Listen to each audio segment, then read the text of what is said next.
का चुटकुला नाच देखिए कैसा लगे कमेंट में जरूर बताना। चैनल पे नए हैं तो सब्सक्राइब शेयर और लाइक करना।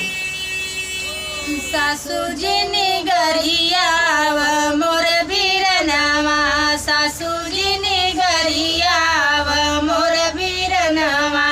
मम्मी कहाए सासू आँखी का पुतरिया, पापा का जिया राय ऊपर नवा, पापा का जिया राय ऊपर नवा। सासू जी ने गरियाव मोर बीरनवा, सासू जी ने गरियाव मोर बीरनवा।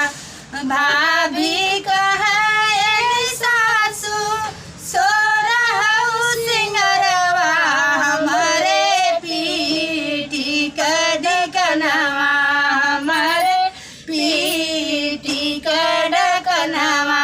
सासू जी ने गरियाव मोर बीरनवा, सासू जी ने गरियाव मोर बीरनवा।